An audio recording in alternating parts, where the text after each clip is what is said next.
नमस्कार। आज हम लोग फिजिक्स का फिर से एक नया टॉपिक देख लेते हैं, क्वेश्चन आंसर। जब हमारा फिजिक्स ख़त्म हो चुका है तो अब हम लोग क्रेश कोर्स में आ चुके हैं, तो उसमें हम लोग जो पढ़ चुके हैं उसका रिवीजन कर लें, थोड़ा सा सारा क्वेश्चन आंसर कर लें। आज उसी क्वेश्चन आंसर के सीरीज में हम लोग पढ़ेंगे मॉडर्न फिजिक्स का क्वेश्चन। मॉडर्न फिजिक्स 2009 से लेकर 2013 तक 2022 तक जो भी पूछा गया है सारा का हम लोग डिस्कशन करते चलेंगे आगे।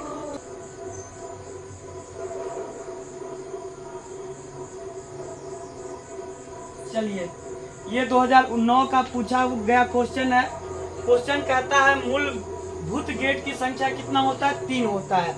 और वो गेट अभी हम लोग पढ़ चुके हैं। मूलभूत गेट कौन कौन है अपने पास? और गेट, एंड गेट और नॉट गेट। तो देखिए इसमें कौन हो जाएगा? और गेट, नॉट गेट ये नहीं होगा, एंड गेट और गेट ये भी नहीं होगा। तो आंसर आपका हो जाएगा डी, क्योंकि मूलभूत गेट की संख्या 3 वो है और गेट, एंड गेट और नॉट गेट। इसके बाद चलते हम लोग दूसरा क्वेश्चन पे। आप भी आंसर देने का कोशिश कीजिएगा। यदि आपसे आंसर हो पा रहा है तो आप कमेंट बॉक्स में लिख दीजिएगा। ये भी क्वेश्चन 2011 में पूछा गया है। ये क्वेश्चन में कह रहा है क्या, जरा ध्यान से पढ़िएगा। ट्रांजिस्टर में emitter current I base current IB और कलेक्टर करंट IC के बीच संबंध क्या होता है?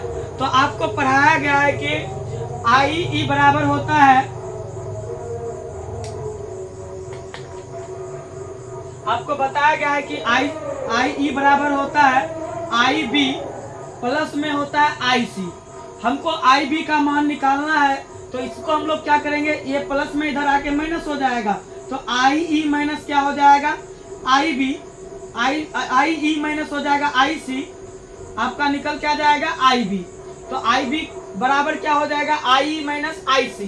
तो देखिए, तो IC बराबर, ये तो नहीं होगा, IB बराबर IE माइनस IC। तो ये आपका आंसर क्या हो जाएगा? B number. चलते हम लोग नेक्स्ट क्वेश्चन की ओर। आगे का जो क्वेश्चन है, ये क्वेश्चन 3 नंबर में अभी जस्ट आपको बताया गया था कि इस गेट को पहचानने का तरीका। सबसे पहला गेट कि ये आपका एंड गेट है और इसके ऊपर शून्य लगा हुआ है, तो समझ जाइए कि ये जो है एक इसमें और गेट जुट गया। पहले ये एंड गेट, उसके बाद एक और गेट इसमें जुट गया और वो गेट का नाम है नॉट गेट। तो कुछ नहीं करना है, एन ऊपर लेके चला जाना है। तो ये हो जाएगा NAND नंड गेट। तो देखिए नंड गेट कितने नंबर पे है? C नंबर पे। इसका आंसर हो जाएगा C। नेक्स्ट क्वेश्चन की ओर यदि हम चले, ये भी क्वेश्चन 2012 में पूछा गया है। जो भी क्वेश्चन पूछा गया है हम केवल उसी क्वेश्चन को लेके आए हैं। नेक्स्ट क्वेश्चन कह रहा है दशमलव संख्या 25 को बाइनरी में लिखे। ये हम आपको कई बार बता चुके हैं और कई तरीका से बता चुके हैं। अभी हम लोग सबसे सिंपल तरीका से सीखेंगे। हमको बनाना है किसका? 25 का। अब इसमें से हमें चूज करना है, क्योंकि ये क्वेश्चन 2013 में और ये क्वेश्चन बार बार रिपीट होता है। तो इसको हम लोग निकालने के लिए बोले तो आपको सबसे पहले 1 लिखना है, उसके बाद 2, फिर 2 दूनी 4, फिर 4 दूनी 8, 8 दूनी 16, 16 दूनी 32। क्योंकि हमको 25 पुराना है इसीलिए हमको 32 नहीं लिखना, 25 से कम होना चाहिए। अच्छा, 25 में हम किसको किसको जोड़ेंगे तो हमारा कितना पुर जाएगा? ये इसमें 25 को जोड़, 25 पुराने में हमको क्या क्या जोड़ना पड़ेगा? सबसे पहला एक संख्या लेंगे 16, उसके बाद लेंगे 1, उसके बाद लेंगे किसको जोड़ेंगे? 16 8 24 और 1 जोड़ देंगे तो 25। बाकी जगह शून्य बैठा के, चूंकि हमको पूछ रहा है बाइनरी में, तो हम लोग 1 1 0 0 1 करके इसका बेस 2 कर देंगे तो बाइनरी बन जाता है। तो देखिए ये कितने नंबर ऑप्शन पे आता है? तो ये आ रहा है, ये आ रहा है 1 C नंबर पे। इसका एक और तरीका होता है जो हम आपको बता दें, वो थोड़ा डिफिकल्ट होता है। ये सबसे आसान है कि 25 को लिखना है। बहुत अच्छा ये भागा होता है। ये भागा में क्या करना होता है, हमको 2 से भाग देते हैं। जो शेष होता है उसको इधर लिखते हैं और जो भागफल होता है उसे यहाँ बीच में लिखते हैं। तो ये 25 कितना बार में खाएगा? 12 बार में खाएगा। तब ये 12 दूनी 24, 12 दूनी 24, शेष कितना? 1। फिर ये कितना बार में खाएगा? 2 से, तो ये 2 से खाएगा 6 बार में, 6 बार में खा जाएगा और शेष कितना बचेगा? 0। फिर कितना से? 2 से, तो बताइए 2 से कितना बार में खाएगा? ये 3 बार में, शेष कितना? 3 दूनी 6, बाकी 0। फिर कितना से खाएगा? ये 2 से, कितना बार में? 1 बार में, शेष कितना बचेगा? 1। तो नीचे से ऊपर लिख के 2 बैठा देना है। 1 1 0 0 1, इसी को लिख के दो कर देना है। ये हो गया आपका बाइनरी सिस्टम। तो जो ऑप्शन आया वो कितने नंबर पे आएगा, सी नंबर पे आएगा। आप दोनों तरीका से इसे बना सकते हैं, दोनों बहुत आसान तरीका है। ये सेम एक जोड़ है इसी टाइप का जिसे हम लोग लालू जोड़ कहते हैं। ये एक बार क्या बात है कि लालू यादव का जो फैन था, जो उसका दोस्त थे, वो मिलने के लिए उसे लालू के आवास पटना पे गए। तो कई वो जो है मतलब उतना पढ़े लिखे नहीं थे, तो टेम्पू वाले को बोले कि हमें लालू के आवास पे चलना है। तो बैठ गए और तो वो चले गए लालू के आवास पे। तो जैसे ही उतरे तो वो बोले कि कितना रुपया हुआ, तो बोले 35 रुपया। बोला कि हम अलग अलग घर से हैं, पहुंचो, आप हमें ऐसा कीजिए, हमको निकाल के बता दीजिए कि कितना रुपया हुआ, एक आदमी को कितना पड़ेगा। तो उन्होंने क्या किया, बहुत आसान तरीका से टेम्पू वाला 35 में भागा लगा दिया। कितने आदमी थे, 5 आदमी। 5 आदमी से भागा लगाया, बोले 5 एकम 5, बाकी कितना 0, बचा कितना 0, ऊपर से आया 3। तो कितना बार में खाएगा, तो 6 बार में खाएगा 30। तो बोला एक आदमी को 16-16 रुपया पड़ेगा। तो सब कोई 16-16 रुपया दे के चला गया। फिर दूसरे दिन जब वो लालू जी के घर पे पहुंचे तो लालू जी कहते हैं कि यहाँ पे देखो ठग बहुत है, कितना रुपया, मतलब कि तुम जो किराए और कितना लिया गया। बोला कि हम लोग एक एक आदमी 16-16 रुपया दिए। तो बोला टोटल कितना दे के आए हो, बोले 35। बोला कि रुको हम जोड़ते हैं। तो लालू क्या किए, बोला क्या क्या रुपया दिया है, 16 को। कितना आदमी था, 5 आदमी। तो 5 बार लिख के वो जोड़ना चाहा। तो जोड़ा 6 6 12 6 18 6 24 6 30, 1 31 1 32 1 33 1 34 1 35 जोड़ा। तो ये भी 35 पुर गया। तो लालू यादव बोल दिए कि तुम नहीं ठगाए हो, क्योंकि जोड़ से भी 35 पुर गया है, भाग दे के भी 35 पूरा हुआ था। तो ये ठगने से बच गए। तो आप कमेंट में बताइएगा कि ये ठगने से बचे कि ठगाए। नेक्स्ट क्वेश्चन, ये कब पूछा गया, 2013 में। कई बार ये रिपीट करता है सेम क्वेश्चन। आपको बताया गया है तापमान में वृद्धि के साथ अर्धचालक का प्रतिरोध क्या होता है। अर्धचालक का प्रतिरोध घटता है, चालक का प्रतिरोध बढ़ता है। क्योंकि अर्धचालक जो होता है वो निम्न ताप पे वो चालक की तरह व्यवहार करता है और उच्च ताप पे चालक की तरह व्यवहार करता है। तो तापमान यदि बढ़ेगा तो अर्धचालक का प्रतिरोध घटेगा, इसका उल्टा चलता है। तो ये क्या हो जाएगा, घटेगा। ऑप्शन कितना नंबर में, बी नंबर में। नेक्स्ट क्वेश्चन, ये क्वेश्चन भी 2015 में पूछा गया है, मॉडर्न फिजिक्स का क्वेश्चन है। नेक्स्ट क्वेश्चन कह रहा है 6 नंबर का, नॉर गेट का बुलियन व्यंजक क्या है। तो नॉर गेट जो होता है, अभी हम जस्ट आपको बताए थे कि नॉर गेट कैसा होगा। अभी इसमें केवल एक इनपुट होगा,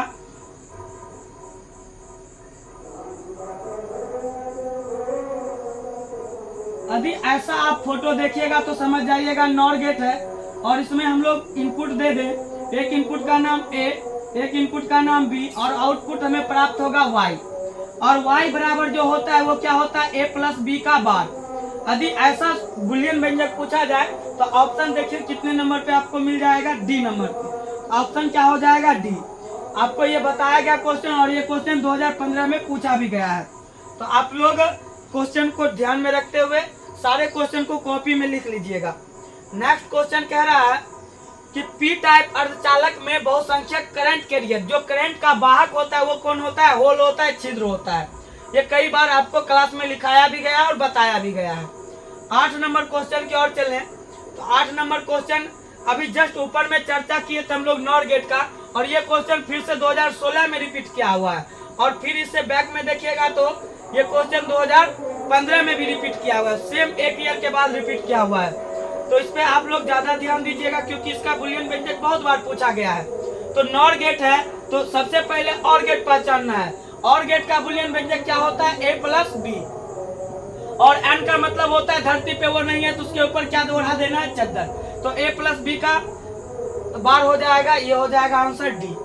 नेक्स्ट क्वेश्चन की ओर चले हम लोग तो 9 नंबर क्वेश्चन कहता है एन टाइप जर्मेनियम के लिए जर्मेनियम में मिलाई जाती अशुद्धि, एन टाइप है तो एन टाइप के लिए हम लोग पंच संयोजी अशुद्धि को मिलाते हैं, और पंच संयोजी अशुद्धि को ही हम लोग पेंटावैलेंट कहते हैं। इसीलिए इसका आंसर क्या हो जाएगा, सी। याद रखिएगा एन टाइप जर्मेनियम में कौन सा संयोजी मिलाते हैं, पंच संयोजी अशुद्धि, और पंच संयोजी अशुद्धि को ही हम लोग पेंटावैलेंट कहते हैं। और पेंटावैलेंट कितने नंबर पे है, सी नंबर पे। इसका आंसर क्या हो जाएगा सी, और ये 2017 में क्वेश्चन आया हुआ था। नेक्स्ट क्वेश्चन की बात करें तो नेक्स्ट क्वेश्चन ये तो बहुत आसान, आप इसका कमेंट में ही जवाब दे सकते हैं। डायोड का उपयोग हम लोग कौन सी के रूप में करते हैं? रेक्टिफायर के रूप में करते हैं। डायोड का उपयोग किस में करेंगे? रेक्टिफायर के रूप में करते हैं। नेक्स्ट क्वेश्चन क्या कहता है? नेक्स्ट क्वेश्चन नंड गेट। इसमें सबसे पहले आपको बुलियन व्यंजक जानना है एंड गेट का, क्योंकि एंड पहले है तो सबसे पहले एंड गेट का जान लेते हैं। अभी जस्ट हम आपको पढ़ाए थे एंड गेट का जो बुलियन व्यंजक होता है वो होता है ए इंटू बी, और एन लग गया तो इसके ऊपर क्या उड़ाना है? चद्दर। तो इसका आंसर क्या हो जाएगा? ए इंटू बी। ये आंसर हो जाएगा ए इंटू बी का बार बराबर वाई। तो आंसर आप का हो गया ए नंबर। तो आप इसको ध्यान में रखिएगा क्योंकि ये सेम क्वेश्चन कितना में पूछा गया? 2017 में। नेक्स्ट क्वेश्चन, इससे आपको 4-5 क्वेश्चन आएगा और ये इसको आपको बना लेना है। कहता है एक अर्धचालक को T1K से उसको T1K से T2K तक ठंडा किया जाता है। सबसे पहला एक शब्द सीखिए, यहाँ पे अर्धचालक है, उसको क्या किया जा रहा है? ठंडा किया जा रहा है। तो कहता है कि उसका प्रतिरोध, अभी बोले थे कि धातु का जो प्रतिरोध अर्धचालक का प्रतिरोध ताप बढ़ने पे बढ़ता है, ताप घटने पे घटता है। तो यहाँ पे ताप को बढ़ाया जा रहा है या घटाया जा रहा है? ठंडा हो रहा है तो ताकि ताप घट रहा है, यदि ताप घटेगा तो उसका प्रतिरोध क्या हो जाएगा? बढ़ेगा। किसका हो जाएगा? इंक्रीज करेगा, वृद्धि करेगा। आप ये क्वेश्चन 2018 में पूछा गया, इससे हमेशा क्वेश्चन आते रहता है, तो इस चैप्टर को आप ध्यान में रखिएगा। कह रहा है कि एक अर्धचालक को T1K से उसको T2K तक ठंडा किया जा रहा है। किसको किया जा रहा है? अर्धचालक को क्या किया जा रहा है? ठंडा। ठंडा करने पे अर्धचालक का प्रतिरोध, ठंडा करने पर अर्धचालक का प्रतिरोध बढ़ता है, यानी इंक्रीज होता है, वृद्धि होता है। नेक्स्ट क्वेश्चन 2018 में ही आया हुआ है। कहता है यदि किसी ट्रांजिस्टर के लिए धारा स्थिरांक अल्फा हो और बीटा हो तो अल्फा जानते हैं कि आप क्या करता है? ये ग्रहण करता है। तो आपको हम बताए थे कि बीटा का जो मान होगा वो 1 से अधिक होगा और अल्फा का मान जो होगा वो 1 से कम होगा। तो इसका आंसर क्या हो जाएगा? बी। इस बीटा का जो मान होता है वो 1 से अधिक होता है और अल्फा का मान 1 से कम होगा। नेक्स्ट क्वेश्चन की बात करें तो नेक्स्ट क्वेश्चन आता है 14 नंबर में, और ये 2019 में पूछा गया है। ये क्वेश्चन यदि आप एक बार में पढ़िएगा तो आपका श्योर है कि गलती होगा, क्योंकि क्वेश्चन है कि तापमान में वृद्धि के साथ अर्धचालक का प्रतिरोध नहीं पूछा जा रहा है। इस बार प्रतिरोधकता जो होता है वो प्रतिरोध के व्युत्क्रम होता है। तो यदि हम लोग इसमें प्रतिरोध रहता तो तापमान में वृद्धि के साथ प्रतिरोध घटता है, लेकिन प्रतिरोधकता उल्टा है तो ये क्या होगा? बढ़ेगा। तो इसका आंसर होगा इंक्रीज करेगा, और इंक्रीज ए नंबर पे आंसर क्या हो जाएगा? ए। और ये क्वेश्चन 2019 में पूछा गया था। नेक्स्ट क्वेश्चन की बात करें हम लोग 15 नंबर, तो 15 नंबर में कह रहा है, अभी जस्ट इसका चर्चा हम लोग ऊपर में ही किए हुए थे, तो ये क्वेश्चन हम आपके लिए छोड़ देते हैं, क्योंकि नंड गेट का बुलियन व्यंजक का सूत्र अभी ऊपर में जस्ट निकाले आप देख सकते हैं। क्योंकि आप नहीं देखिएगा इसीलिए हम यहाँ पे बता भी देते हैं। y बराबर क्या हो जाता है? a इंटू बी का बार। नेक्स्ट क्वेश्चन की बात करें, प्रतीक किस गेट का प्रतिनिधित्व करता है? तो अभी जस्ट बोले थे कि यदि कोई प्रतीक ऐसा रहेगा, डी बना रहेगा, तो समझ जाइएगा यह एंड गेट है। यदि ऐसा रहेगा तो ये एंड गेट है। यदि इसी में 0 लगा देते, लड्डू बना देते, तो ये हो जाता है नंड गेट। लेकिन इसमें लड्डू चूंकि लगा हुआ नहीं है, इसलिए इसका आंसर क्या हो जाएगा? एंड गेट, डी नंबर हो जाएगा। और ये क्वेश्चन 2020 में पूछा गया है।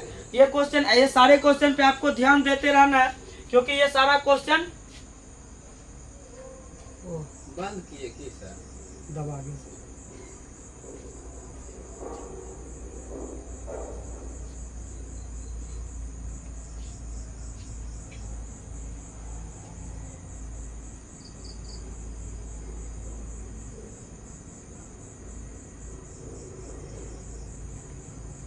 चलिए 16 नंबर क्वेश्चन हो गया, इसका आंसर क्या हो जाएगा? And gate.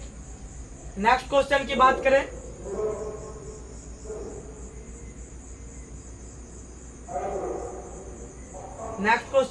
करें, हम लोग, ये क्वेश्चन भी 2020 में आया गया है।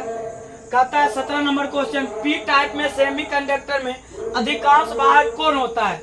कोई भी हो तो उसका आंसर क्या हो जाएगा? होल्स। होल्स माने छिद्र, तो आंसर क्या हो जाएगा? छिद्र हो जाएगा। नेक्स्ट क्वेश्चन की बात करें हम लोग, नेक्स्ट क्वेश्चन दशमलव संख्या 25 की बाइनरी। हम जस्ट बताए थे ये भी, वैसे याद कीजिएगा, ये भी 2020 में पूछा गया है। 1 2 2 दूनी 4, 4 दूनी 8, 8 दूनी 16, 16 को जोड़ना है और 8 को जोड़ना है और 1 को जोड़ना है, बाकी में सब जगह 0 बैठा देना है। तो इसका आंसर हो जाएगा 1 1 0 0 1 का बेस 2। आंसर क्या हो जाएगा? 1 1 0 0 1 का बेस 2। आंसर सी हो जाएगा। सेम क्वेश्चन ये 2020 में भी रिपीट किया हुआ है, इसको आप लोग देखिएगा, क्योंकि 25 से ज्यादा दिया जाता है तो आपको याद ही हो गया होगा। नेक्स्ट क्वेश्चन कह रहा है निम्न में कौन सा सही है, तो ये आपको निकालना पड़ेगा। सबसे पहले हम लोग बाइनरी को डेसिमल में बदलना है। बाइनरी जब भी रहेगा उसके नीचे 2 लगा रहेगा। डेसिमल मतलब 10 होता है दशमलव पद्धति में, इसको हम लोग डेसिमल बोलेंगे। तो इसको निकालिए 12 को। तो अभी जस्ट बोले 12 को कैसे निकालेंगे? 1 एकम 1, 1 दूनी 2, 2 दूनी 4, 4 दूनी 8। किसको किसको जोड़ेंगे तो 12 पुर जाएगा। एक तो 8 को जोड़ना है, एक 4 को जोड़ना है, बाकी जगह 0 लगा देना है। तो इधर से आपको लिख देना है और ये हो जाएगा 12 का मान। तो ये देखिए कितना नंबर में आ रहा है, 1 1 0 0, उसको लिख दीजिए, वो 2 लगा दीजिए। तो 1 1 0 0 ये सही है। फिर 12 का ये तो नहीं होगा क्योंकि ये इसी का पूरा रहा है, ये गलत है। तो आंसर क्या हो जाएगा आपका? ए नंबर, क्योंकि ए नंबर में आपका मान आ रहा है 1 1 0 0, जो कि सही है। और इसमें हमको बोला क्या जा रहा है? दशमलव पद्धति को बाइनरी में बदलने के लिए। और ये क्वेश्चन कब पूछा गया है? 2021 में। बार बार क्वेश्चन इससे पूछा जाता है, इस पे आपको ज्यादा ध्यान देना है। नेक्स्ट क्वेश्चन कह रहा है निम्न में कौन मूलभूत गेट है। अभी जस्ट सबसे पहला क्वेश्चन आपका यही था, उसमें कौन हो जाएगा? And gate, or gate, not gate. Next question की बात करें हम लोग, तो नेक्स्ट क्वेश्चन कहता है नॉर गेट। अभी ऊपर में ही हम लोग चर्चा किए थे सबसे पहले और गेट। और गेट में क्या होता है? a प्लस बी, एन लगा देना है, चद्दर ओढ़ा देना है। तो a प्लस बी का जहाँ पे चद्दर ओढ़ायल है, आंसर हो जाएगा डी आपका। नेक्स्ट क्वेश्चन की बात करें हम लोग, बाइनरी नंबर इतना का दशमलव संख्या। अब इसको फिर से हम लोग निकालते हैं। देखिए तो 1 0 0 1, इसका बाइनरी में दिया गया है, इसको दशमलव में निकालना है। आपको कुछ नहीं करना, फिर से वही टेबल पढ़ना है। 1 एकम 1, 1 दूनी 2, 2 दूनी 4, 4 दूनी 8। अच्छा, जो जहाँ जहाँ 1 है उसको जोड़ देना है, जहाँ पे 0 है उसको हटा देना है। तो एक तो 4 कट जाएगा आपका, एक 2 कट जाएगा क्योंकि इसके सामने 0 है। तो जोड़िए 8 1 9, आंसर क्या हो जाएगा? 9। 9 पे बताइए, 9 को हम लोग बाइनरी में लिखेंगे डेसिमल में। डेसिमल में तो बाइनरी को डेसिमल में बदलना है, तो 9 का बेस 10 होना चाहिए। तो 9 का बेस 10 आपका सी नंबर में, इसलिए आंसर कौन हो जाएगा? सी नंबर। नेक्स्ट की हम लोग बात करें तो नेक्स्ट क्वेश्चन आपका आ रहा है 23 नंबर, और ये भी क्वेश्चन 2021 में पूछा गया है। चाहे कह रहा है एक पी प्रकार का अर्धचालक होता है। याद रखिएगा, चाहे पी प्रकार का अर्धचालक हो या एन प्रकार का अर्धचालक हो, वो क्या होता है? वो परिवर्तित होता है। वो क्या हो जाएगा? वो परिवर्तित हो जाएगा। नेक्स्ट क्वेश्चन आपका 24 नंबर में है, जो कि है 2021 में पूछा गया क्वेश्चन है। कहता है दाता और शुद्धता परमाणु की संयोजकता। याद कीजिए, हम सिलिकॉन की बात किए थे, इसमें 4 गो था, तो ये 4 लेते, लेकिन एक एक्स्ट्रा रहता है, इसीलिए इसका आंसर क्या हो जाएगा? सी। 5 इलेक्ट्रॉन होना चाहिए दाता वाला में। परमाणु की संयोजकता कितना होना चाहिए? 5। नेक्स्ट हम लोग 25 नंबर की बात करें तो अब आ गया संचार सिस्टम से, कम्युनिकेशन सिस्टम से। तो इसमें ये भी आपको पता ही है। सबसे पहला क्वेश्चन आता है स्काई वेव संचार पर आधारित है। कहता है ये जो हमारे आकाशीय वेव होते हैं वो किस मंडल से परावर्तित होते हैं। तो याद रखिएगा, ये किस मंडल से होगा? आयन मंडल से। किस मंडल से परावर्तित होता है? आयन मंडल से परावर्तन होता है। आंसर हो जाएगा ए। ये क्वेश्चन आपके कॉपी में लिखाया गया था, आपको बताया गया था। इसमें से भी ऐसा कोई भी क्वेश्चन नहीं होगा जो आपको नहीं बताया गया होगा, और सारा क्वेश्चन बताया गया, और वो क्वेश्चन आपके एग्जाम में भी पूछे गए हैं। नेक्स्ट क्वेश्चन की बात करें, बताइए ये बात आपके कॉपी में लिखाया गया था कि नहीं लिखाया गया था? आयाम मॉड्यूलेशन में मॉड्यूलेशन का सूचकांक क्या होता है? तो 0 से 1 होता है, 0 और 1 होता है। तो आंसर क्या हो जाएगा? Between 0 and 1। बिटवीन 0 एंड 1 हो जाएगा, आंसर हो जाएगा। नेक्स्ट क्वेश्चन क्या रहता है? अभी देखिए सेम क्वेश्चन जो 2000 कितना में पूछा गया है। ये क्वेश्चन देखिए, तो ये क्वेश्चन आपका 2010 में पूछा गया है, और यही सेम क्वेश्चन 2013 में रिपीट कर दिया गया है। सेम क्वेश्चन है, कोई अंतर भी नहीं है। आयाम मॉड्यूलेशन सूचकांक का मान, अभी जस्ट बोले कहां से कहां तक? 0 से 1 तक, 0 और 1 हो जाएगा। आंसर हो जाएगा बिटवीन 0 एंड 1, सी नंबर पे। नेक्स्ट क्वेश्चन कह रहा है आपका कि टीवी प्रसारण के लिए किस आवृत्ति रेंज का उपयोग किया जाता है। तो आपको भी पता है टीवी के लिए ज्यादा रेंज का आवश्यकता होता है, इसीलिए हम लोग ऐसा आवृत्ति लेते हैं जिसका उपयोग हम लोग टीवी के सभी सूचना को प्रसारण में करते हैं। और वो रेंज कितना होता है, 30 मेगाहर्ट्ज से लेकर 300 मेगाहर्ट्ज तक। कितना मेगाहर्ट्ज रहेगा, 30 मेगाहर्ट्ज से 300 मेगाहर्ट्ज तक रहेगा। तो हम लोग एक बार जल्दी से इसको कर लें और फिर उसका हम लोग रैपिड फायर खेलेंगे। सबसे पहले फिर वही क्वेश्चन देखिए, 2010, 2013 और फिर 2015 में रिपीट किया गया है। आयाम मॉड्यूलेशन सूचकांक का मान क्या होता है, ये बताने की जरूरत नहीं है, आप देख लीजिएगा आंसर आप अपने से कमेंट में लिख दीजिएगा। ये सारा क्वेश्चन बताने की जरूरत नहीं, जो बार बार आता है उससे बताने से कोई फायदा भी नहीं है। कहता है पृथ्वी के सतह पे किसी भी स्थान पे एक टीवी प्रसारण टीवी की ऊंचाई, टावर की ऊंचाई 245 मीटर है। टावर का संचार अधिकतम दूरी क्या होगा।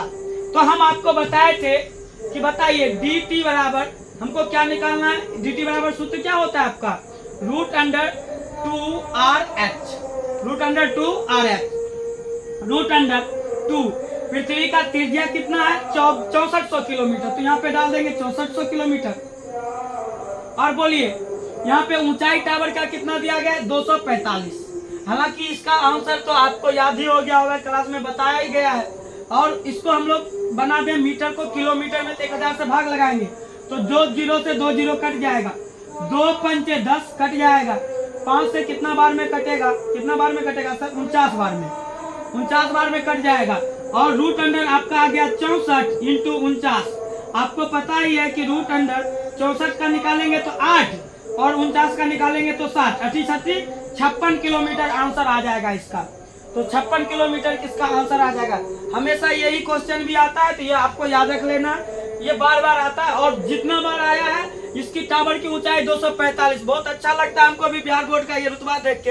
अभी बच्चा 3-4 साल का बैक का क्वेश्चन पेपर भी पढ़ के जाए तो बच्चा अच्छा नंबर गेन कर सकता है।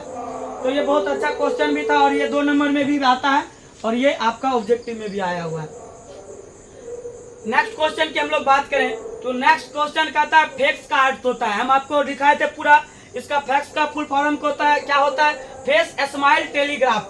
क्या होता है, फेस स्माइल टेलीग्राफ। याद रखिएगा, अब तो पुराने जमाने में फैक्स चलता, तब तो फैक्स जमाना बंद ही हो गया। पुराने जमाने में अभी भी कहीं मिलता है, सरकारी दफ्तर में ही फैक्स मिलता है, बाकी इसका अब कोई उपयोग नहीं रहा है। नेक्स्ट क्वेश्चन की बात करें, फिर से वही क्वेश्चन आया है, इसको बताना हम मुनासिब नहीं समझते। 2019 में भी आया है, 2010 में भी आया है, 2013 में भी आया है, कई बार ये क्वेश्चन रिपीट कर चुका है।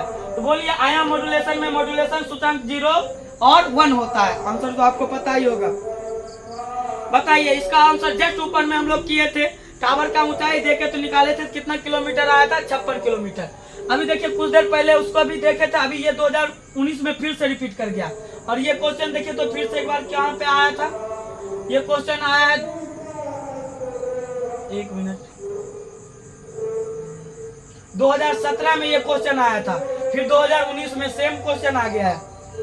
तो आप लोग क्वेश्चन बैंक पे ज्यादा फोकस कीजिए अभी से, तो आपका भी एग्जाम बहुत अच्छा चला जाएगा। नेक्स्ट क्वेश्चन की हम लोग बात करें 11 नंबर का। अच्छा बताइए निम्नलिखित में कौन सी टीवी प्रसारण के लिए आवृत्ति रेंज है। ऊपर में ही चर्चा किए थे, 30 मेगाहर्ट्ज से लेके 300 मेगाहर्ट्ज के बीच होना चाहिए। अब देखिए याद रखिएगा, कभी भी आपसे पूछा जाएगा क्षमता को मापने के लिए निम्नलिखित में कौन सा इकाई सही है, क्षमता को मापने के लिए कौन सा इकाई सही है, तो याद रखिएगा डेसिबल उसका इकाई होता है, डेसिबल उसका मात्रक होता है। नेक्स्ट कहता है लेंस की क्षमता का एसआई मात्रक। देखिए लेंस का जो क्षमता होता है वो क्या होता है, फोकस का व्युत्क्रम होता है, यानी 1/f होता है।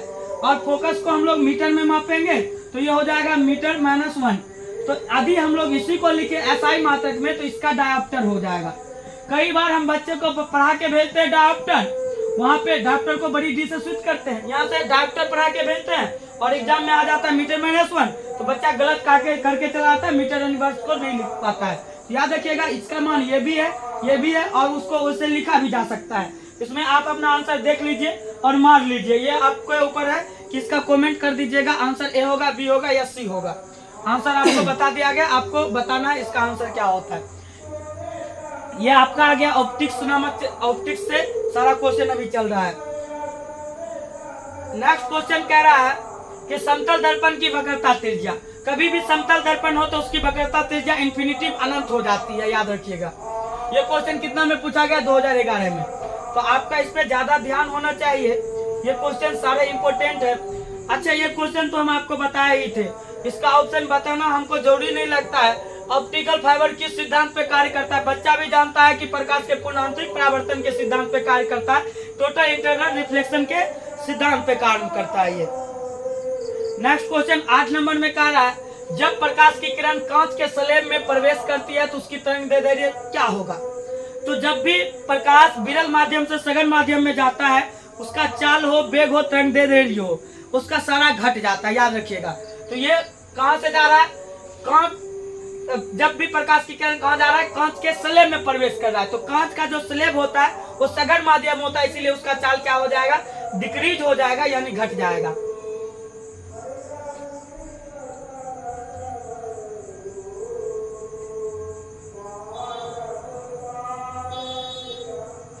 इस चैप्टर के बाद चलिए जाएंगे।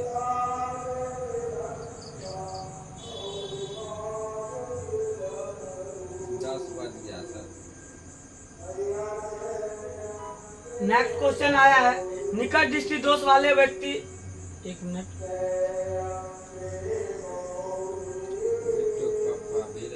निकट दृष्टि दोष वाले व्यक्ति स्पष्ट दृष्टि के लिए उपयोग करते हैं। याद रखिएगा, दो प्रकार के लेंस होगा, दो दोषों में हम लोग मुख्य रूप से अध्ययन करते हैं। एक निकट दृष्टि दोष रहेगा और एक दूर दृष्टि दोष रहेगा। जब भी निकट की बात करें या दूर की बात करें, जितना बड़ा लेंस वैसा दोष का वो निवारण करता है। जैसे अवतल लेंस बड़ा है तो वो निकट को करेगा, उत्तल लेंस छोटा है तो ये किसको करेगा? दूर दृष्टि दोष में। तो हमसे क्वेश्चन कौन सा पूछा है? निकट दृष्टि दोष। तो आंसर कौन सा लेंस हो जाएगा? अवतल लेंस होगा कि उत्तल लेंस होगा? निकट का जो उपचार होता है वो अवतल लेंस के द्वारा होता है। आप इसका आंसर निकाल लीजिएगा, कौन सा लेंस हो जाएगा? अवतल लेंस हो जाएगा। नेक्स्ट क्वेश्चन कह रहा है आपका ऑप्टिकल फाइबर संचार निम्नलिखित में किस सिद्धांत पे? ऊपर में हम लोग बात किए थे, टोटल इंटरनल रिफ्लेक्शन पे कार्य करता है। एक उत्तल लेंस जिसका जो अपवर्तनांक है वो कितना है? 1.5 है, उसको पानी में डुबाया गया 1.33 में डुबाया जाता है। यह कैसे व्यवहार करेगा? तो याद रखिएगा, जब अधिक वाला में डुबाएंगे तो उसका प्रकृति चेंज हो जाएगा। क्योंकि हम कम वाला में डुबा रहे हैं तो उसके फोकस पे अंतर पड़ सकता है, लेकिन उसकी प्रकृति नहीं बदलेगी। इसीलिए उत्तल लेंस को हम लोग अभिसारी लेंस कहेंगे। इसीलिए वो किस लेंस की तरह बिहेव करेगा? अभिसारी के ही तरह बिहेव करेगा। उसका गुण चेंज नहीं होगा, उसकी प्रकृति चेंज नहीं होगा। निम्नलिखित में किसका अपवर्तनांक अधिक होता है? निम्नलिखित में सबसे अधिक अपवर्तनांक डायमंड हीरा का होगा। हीरा का अपवर्तनांक 2.42 होता है। तो आंसर क्या हो जाएगा? हीरा, डायमंड। निकट दृष्टि दोष, अभी जस्ट ऊपर में हम लोग चर्चा किए थे, निकट दृष्टि दोष का उपचार जो होगा वो कॉनकेव लेंस यानी अवतल लेंस के द्वारा होगा। नेक्स्ट क्वेश्चन कह रहा है हीरे का अपवर्तन, अभी जस्ट बात की हम लोग, हीरे का अपवर्तन कितना होगा? 2.42 होगा। ये क्वेश्चन 2020 में पूछा गया है। नेक्स्ट क्वेश्चन कहता है प्रकाश का वेग अधिकतम कहाँ होगा? तो सबसे अधिक प्रकाश का वेग होता है निर्वात में, उसके बाद हवा में। तो निर्वात को ही हम लोग क्या कहेंगे? वैक्यूम कहेंगे। आंसर क्या हो जाएगा? डी। कहता है फोकस दूरी 20 सेंटीमीटर, उत्तल लेंस की शक्ति क्या होगा? तो हम जानते हैं कि पावर बराबर होता है 1/f और 1 ये सेंटीमीटर में है, तो इसको हम लोग ऊपर में भी मीटर को सेंटीमीटर बना देंगे। भाग कितना से देना है? 20 से। कितना बार में खाएगा? 5 बार में। आंसर क्या हो जाएगा? 5 डायप्टर। क्योंकि ये उत्तल लेंस है इसीलिए प्लस में इसका मान आएगा। आंसर हो जाएगा 5 डायप्टर, 5।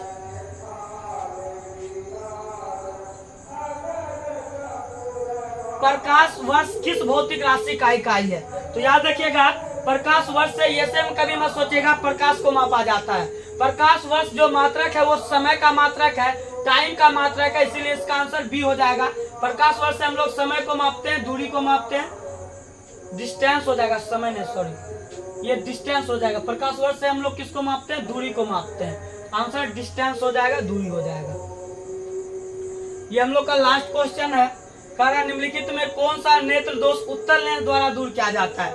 हम लोग दो दोष का बात किए थे, एक दूर दृष्टि दोष, एक निकट दृष्टि दोष। दूर जो दृष्टि दोष होता है वो किससे होता है? वो होता है आपका उत्तल लेंस से। निकट दृष्टि दोष होता है अवतल लेंस से। कौन सा दोष उत्तर लेंस से होगा। तो बताइए कौन सा दूरदृष्टि दोष हो जाएगा इसका आंसर। तो आंसर हो जाएगा बी। ये हम लोग का लास्ट क्वेश्चन था जो कि खत्म हो गया।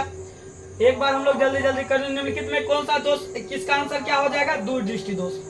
आप लोग फटाफट बोलते रहिएगा। बोलिए प्रकाश वर्ष से किसको मापेंगे, दूरी को। नेक्स्ट क्वेश्चन कह रहा है कि फोकस दूरी 20 रहेगा तो कितना डायोप्टर हो जाएगा, 5 डायोप्टर। नेक्स्ट क्वेश्चन कह रहा है प्रकाश का वेग अधिकतम होगा निर्वात में, वैक्यूम में। नेक्स्ट कह रहा है हीरा का वर्तनांक 2.42 होता है। नेक्स्ट क्वेश्चन कह रहा है आपका कि निकट दृष्टि दोष अवतल लेंस के द्वारा किया जाता है। नेक्स्ट क्वेश्चन निम्नलिखित में किसका अपवर्तनांक अधिक होता है, सबसे अधिक अपवर्तनांक किसका होगा, हीरा का हो जाएगा। बोलिए एक उत्तल लेंस कोई फर्क नहीं पड़ेगा क्योंकि का अधिक उत्तल लेंस का अपवर्तनांक अधिक है, पानी का अपवर्तनांक कम है, इसीलिए किसके तरह बिहेव करेगा, उत्तल लेंस अपने गुण के तरह यानी अभी सारी लेंस के तरह बिहेव करेगा। नेक्स्ट क्वेश्चन कर रहा है ऑप्टिकल फाइबर किस पे काम करता है, पूर्ण आंतरिक परावर्तन पे, प्रकाश के पूर्ण आंतरिक परावर्तन पे, इसका आंसर हो जाएगा। नेक्स्ट 29 नंबर क्वेश्चन की बात 19 नंबर की बात करें, निकट दृष्टि का उपचार किस लेंस से होगा, अवतल लेंस से हो जाएगा। प्रकाश यदि हम लोग कांस्टेलम में प्रवेश कराएंगे तो उसका तरंग घटता है। नेक्स्ट क्वेश्चन की बात करें हम लोग तो नेक्स्ट क्वेश्चन कह रहा था ऑप्टिकल फाइबर किस सिद्धांत पे काम करेगा, ये आप भी जानते हैं, आप इसका आंसर दे दीजिएगा। कह रहा है कि समतल दर्पण का वक्रता त्रिज्या क्या होता है, इन्फिनाइट होता है, अनंत होता है। लेंस की क्षमता का एसआई मात्रक डायोप्टर होता है। नेक्स्ट क्वेश्चन कह रहा है क्षीणता को मापने के लिए डेसिबल का उपयोग करते हैं हम लोग। बताइए निम्नलिखित में टीवी प्रसारण के लिए कितना होता है, 30 से 300 मेगाहर्ट्ज होता है। बताइए 245 मीटर यदि टावर की ऊंचाई रहेगा तो इसका आंसर क्या हो जाएगा, 56 किलोमीटर हो जाएगा। क्योंकि एक बार आपको बता दिया गया इसलिए स्पीड में बताया जा रहा है। आयाम मॉड्यूलेशन जब भी रहेगा तो याद रखिएगा 0 और 1 हो जाएगा आंसर। फैक्स का क्या अर्थ होगा, फेस स्माइल टेलीग्राफ होता है। उसके बाद देखिए तो नेक्स्ट क्वेश्चन, अच्छा ये वाला अभी छोड़ देते हैं, आप जान ही रहे हैं, उसका आंसर आप कमेंट में डाल दीजिएगा। नेक्स्ट क्वेश्चन का आयाम मॉड्यूलेशन सूचकांक का मान होता है, ये भी आपके लिए छोड़ दे रहे हैं क्योंकि ये चर्चा कई बार कर दिए हैं। टीवी प्रसारण के लिए भी कई बार चर्चा हो चुका है, आप इसको देख लीजिएगा 30 मेगाहर्ट्ज से 300 मेगाहर्ट्ज। आयाम मॉड्यूलेशन आया वही आंसर हो जाएगा 0 और 1। नेक्स्ट क्वेश्चन कह रहा है आयाम मॉड्यूलेशन में मॉड्यूलेशन सूचकांक, सेम क्वेश्चन है, इसको रिपीट करने का आवश्यकता नहीं है। स्काई वेव किस मंडल से परावर्तित होता है, याद रखिएगा आयन मंडल से परावर्तित होता है। पहला मंडल का नाम क्षोभ मंडल होता है, समताप मंडल, तब आयन मंडल। दाता सूता परमाणु की संयोजकता कितना होता था, याद कीजिए 5 बताया गया है। नेक्स्ट क्वेश्चन कर रहा एक पी प्रकार का अर्धचालक होता है, चाहे पी हो या एन हो तो वो परिवर्तित रहता है, कोई दिक्कत नहीं है उसमें। बाइनरी नंबर, इसका आंसर हम लोग निकाल के लाए थे 9 का बेस 10 दशमलव पद्धति में। नॉर गेट है तो हम लोग बताए थे और गेट का प्लस चलता है, उस पर हम लोग एक क्या करेंगे, चद्दर उड़ा देंगे। नेक्स्ट क्वेश्चन कह रहा है निम्नलिखित में कौन सा मूलभूत गेट है, and gate, or gate, not gate.